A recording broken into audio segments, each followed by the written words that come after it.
Praise the Lord. जिनके पास बच्चे नहीं हैं वो ये कह सकते हैं हमारे घर के बच्चे, वो चाहे आपका भाई हो बहन हो वो भी तो बच्चे हैं। तो चलो फिर हम ये बोलेंगे, अब जिनके पास बच्चे नहीं हैं वो बोले कि हमारे घर के बच्चे, हमारे घराने के बच्चे जो यीशु पर विश्वास करते हैं। खासकर याद रखिएगा, जो यीशु पर विश्वास करते हैं वे ब्लेस्ड हैं।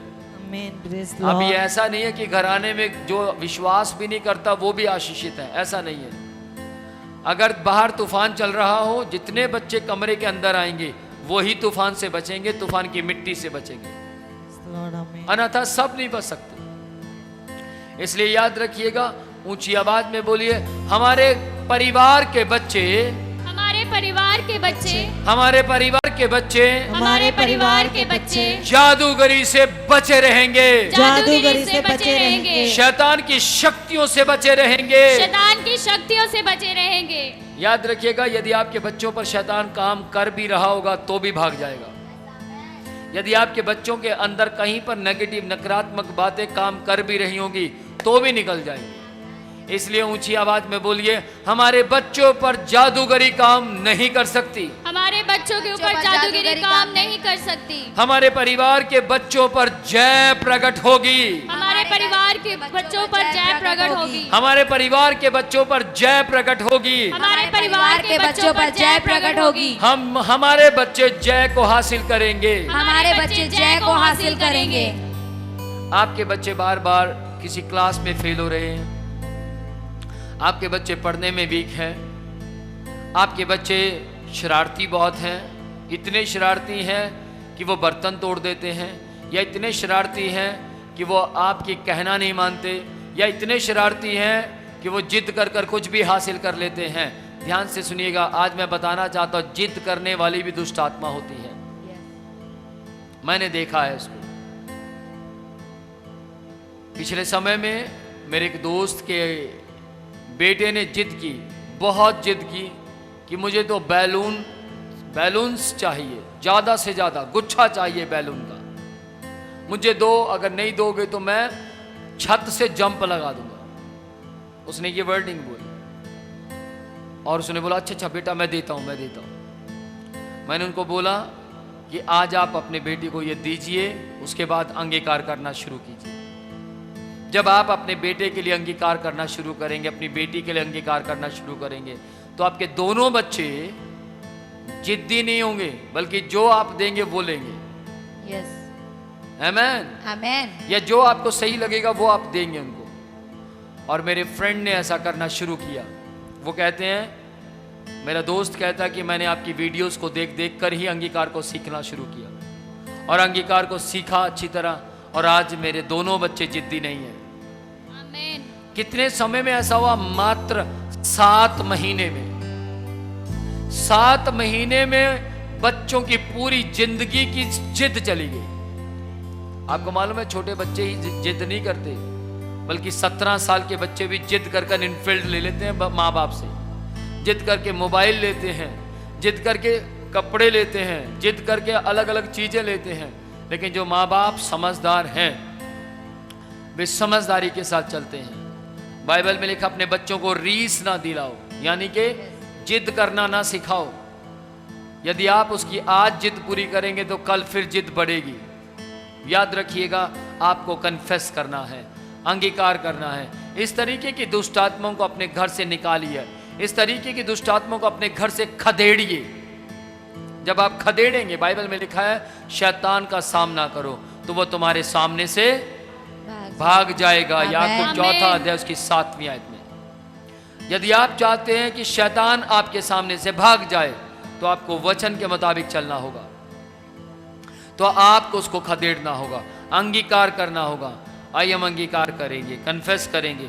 यीशु के नाम में, यीशु के नाम में शैतान हमारे बच्चों को रीस नहीं दिला सकता, शैतान हमारे बच्चों को रीस नहीं दिला सकता, शैतान हमारे घर के बच्चों पर राज्य नहीं कर सकता, शैतान हमारे घर के बच्चों पर राज्य नहीं कर सकता। शैतान तुझे हमारे बच्चों को छोड़ना होगा, शैतान तुम्हें हमारे घर के बच्चों को छोड़ना होगा, तुझे हमारे घर के बच्चों को छोड़ना होगा, तुम्हें हमारे घर के बच्चों को छोड़ना होगा, तुझे हमारे घर के बच्चों को छोड़ना होगा, तुम्हें हमारे घर के बच्चों को छोड़ना होगा। तेरा उन पर कोई अधिकार नहीं है, तेरा उन पर कोई अधिकार नहीं है। तेरा उन पर कोई अधिकार नहीं है। तेरा उन पर कोई अधिकार नहीं हमारे है। बच्चों पर तेरा अधिकार नहीं है। हमारे बच्चों पर तुम्हारा कोई अधिकार हमारे नहीं घर है। के बच्चों पर तेरा अधिकार नहीं है। हमारे घर के बच्चों पर तेरा हमारे अधिकार नहीं है। परिवार के बच्चों पर तेरा अधिकार नहीं हमारे है। परिवार के बच्चों पर तेरा अधिकार नहीं है। नहीं है मतलब नहीं है। आमेन। आमेन। नहीं मतलब नहीं। नहीं। Hallelujah. Hallelujah. Praise the lord. Praise the Lord.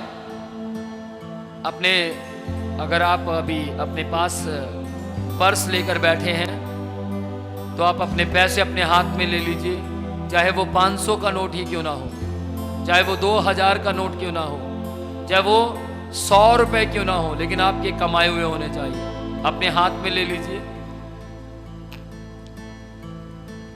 मैं आपको बताना चाहता हूं किस तरीके से आप अंगीकार कीजिए। मैं अपने पैसे के ऊपर हमेशा अंगीकार करता हूं, हमेशा कन्फेस करता हूं। इसलिए मेरा पैसा कभी एक्सीडेंट में नहीं जाता, कभी हॉस्पिटल में नहीं जाता। इसलिए मेरा पैसा कभी एक्स्ट्रा खर्चों में नहीं जाता, बल्कि या तो किसी की मदद के लिए जाएगा, या फिर चैरिटेबल में जाएगा, या फिर किसी की मदद करनी हो, मतलब कोई नीडी हो या कोई पुअर हो, उसकी मदद में जरूर जाएगा। लेकिन मेरा पैसा वेस्ट नहीं जाता। अगर आज आप भी चाहते हैं कि आपका पैसा भी वेस्ट ना जाए, आपका पैसा गलत जगहों पर ना जाए, तो अपने पैसे को अपने हाथ में लीजिए। रबा शिखाना बुरा, यीशु के नाम में, यीशु के नाम में अपने हाथ में लीजिए। अपना पर्स अपने हाथ में लीजिए। आपके पास एटीएम है, एटीएम को अपने हाथ में लीजिए। आपके पास क्रेडिट कार्ड है, उसको अपने हाथ में लीजिए। ध्यान से सुनिएगा, आप मजबूर हो गए हैं कि आपने सारा पैसा अपना खर्च कर दिया। मजबूर आपको दुष्ट आत्माएं करती हैं। शैतान आपके हालात ऐसे कर देगा कि सारा पैसा चला जाएगा, और फिर आप सोचेंगे इससे अच्छा होता इसको मैं परमेश्वर को दे देता। आज मैं कितना गरीब हो गया हूँ, आज मेरे पास कितना पैसा कम है। ध्यान से सुनिएगा। पिछले दिनों में एक बहन की बात को मैं सुन रहा था। उस बहन ने परमेश्वर को बीजना शुरू किया। कुछ समय के बाद उसने गलत शिक्षा को सुन लिया कि चर्चेस में पैसा नहीं देना चाहिए, और जिसने शिक्षा दी वो भी बाइबल को पढ़ने वाला व्यक्ति था। उसने शिक्षा को लिया और उसने पैसा देना बंद कर दिया। मैं आपको बताना चाहता हूँ, जहाँ मैं रह रहा हूँ जीरकपुर के बिल्कुल पास में एक जगह पर है, ये इसका हाईवे, उसके वहाँ पर वो औरत बैठती है। मैंने अभी थोड़े दिन पहले देखा, वहाँ बैठकर वो भीख मांगती है।